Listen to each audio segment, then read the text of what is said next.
বাংলাদেশের ছাত্র জনতার ঐতিহাসিক আন্দোলনে পতন হয়েছে দোদণ্ড প্রতাপশালী আওয়ামী লীগ সরকারের।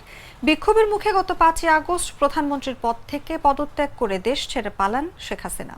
এই ঘটনায় অনুপ্রাণিত করেছে পাকিস্তানের ছাত্রদের, বিশেষ করে সাবেক প্রধানমন্ত্রী ইমরান খানের সমর্থকদের। এখন তারাও বাংলাদেশের মতো ছাত্রদের হাত ধরে বিপ্লবের আশা করছেন। ইমরান খানের দল পাকিস্তান তেহরিকে ইনসাফের ভেরিফাইড টুইটার হ্যান্ডেলে গত কয়েকদিনে বাংলাদেশের কথা উল্লেখ করে একাধিকবার পোস্ট করা হয়েছে। এর মধ্যে গত 7ই আগস্টের এক পোস্টে বাংলাদেশের সঙ্গে পাকিস্তানের পরিস্থিতির সরাসরি তুলনা টানে দলটি। আরেক পোস্টে বাংলাদেশে ছাত্র জনতার আন্দোলন এবং সে সময় সেনাবাহিনীর ভূমিকার প্রশংসা করেছেন খোদ ইমরান খান। তার ভেরিফাইড টুইটার হ্যান্ডেল থেকে দেওয়া ওই পোস্টে বলা হয়, বাঙালি জনগণ তাদের অধিকার ও গণতন্ত্র রক্ষার জন্য ঐক্যবদ্ধ ও দৃঢ় সংকল্পের মাধ্যমে যেভাবে